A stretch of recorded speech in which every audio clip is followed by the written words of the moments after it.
አንተን ማጣቷ እንዲቆጫት ትፈልጋለህ? እንግዲያውስ እነዚህን ነገሮች አንድ በአንድ አድርጋቸው። የመጀመሪያው ነገር የማይታይ ሰው መሆን ነው። ከፍቅረኛ ጋር የተለያየ ሰሙ ላይ ደጋግሞ መደወልና ደጋግሞ ቴክስት ማድረግ ምንም ችግር የለውም። ምክንያቱም አንድ ጤናማ ሰው የሚያፈቅረውን ሰው ላለማጣት የሚያደርገው ጥረት ስለሆነ።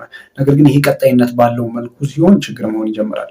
ምክንያቱም ምንድን ነው አንተን አልፈልግህም ወይም ደግሞ በህይወት ውስጥ እንድትኖር አልፈልግም ላለ ሰው የምሰጠው ትልቁ ስጦታ አንተን እንዲያጡ መፍቀር ነው። ስለዚህ እሷም ደግሞ ስለአንተ እንድታስብ ወይም ደግሞ ስለአንተ እንድትጨነቅ መጀመሪያ ከህይወቷ ሙሉ ለሙሉ መራቅ መቻል አለብህ። ሁለተኛው ደንታቢስ እንደሆን ካሊያም ደግሞ እንደማይገደህ ማሳየት መቻል አለብህ። በድንገት እንኳን መንገድ ላይ የምትገናኙ እንደ ማንኛውም ተራ ሰው አናግረህና ፈገግ ብለህ ነው ከእርሷ መለያየት ያለብህ። ብዙዎቻችን የምንሰራው በዚህ በተቃራኒ ነው። ማለትም አብሮን በፍቅር ያሳለፈን ሰው አብሮን የቆየን ሰው ለመጥላት እንሞክራለን። እውነታውን ስንነጋገር ደግሞ ለመጥላት መሞክር ማለት በራሱ ዛሬም ለእሷ ቦታ እንዳለህ ወይም ደግሞ የሆነ ስሜት እንደሚሰማህ እያረጋገጥክላት ትመጣለህ ማለት ነው።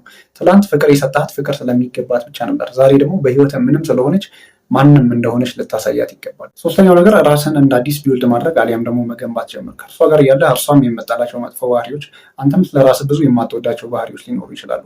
እነዛ ላይ መስራትና ራስን ማስተካከል ወሳኝ ነገር ነው። ሌላው መርሳት የሌለብህ ወሳኙ ነገር ምንድን ነው? ከባቢ መቀየር ነው። ማለት ያለህበትን አካባቢ ሙሉ ለሙሉ ለጊዜውም ቢሆን ለመቀየር ሞክር። ምክንያቱም አይምሮህ በነገራችን ላይ በጣም የሚፈተነው ከትዝታ ጋር ነው። ማለት የተለያዩ ሚሞሪዎች አሉ ከእሷ ጋር ያሳለፋችሁት።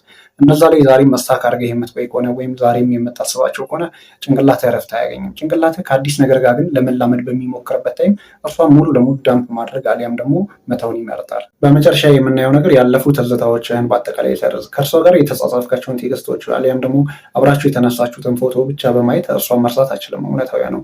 የሰው ልጅ ማለት አንተን የሚናፍቅህ አንተን የሚወድህ አለም ደግሞ አንተን የሚያስብህ ከእነሱ ከተለየህ በኋላ የተሻለ ህይወት መኖር እስከቻልክ ድረስ ብቻ ነው። እመነኝ፣ የተሻለ ህይወት በራስህ ማለት በከባቢህ የምትፈጠር ከሆነ እሷ አንተን በማጣቷ የምትቆጭበት ቀን ይመጣል። ነገር ግን ከእሷ ጋር ስታክ አድርገህ እሷን እያሰብክ ብቻ የምትቀጥል ከሆነ እመነኝ አንተን በመራቋ ደስተኛ ትሆናለች። አንተን ማጣቷ እንዲቆጫት የምትፈልግ ከሆነ ከላይ ዘረዘርኳቸውን ወሳኝ ነጥቦች ተግባራዊ ያደርጋቸው።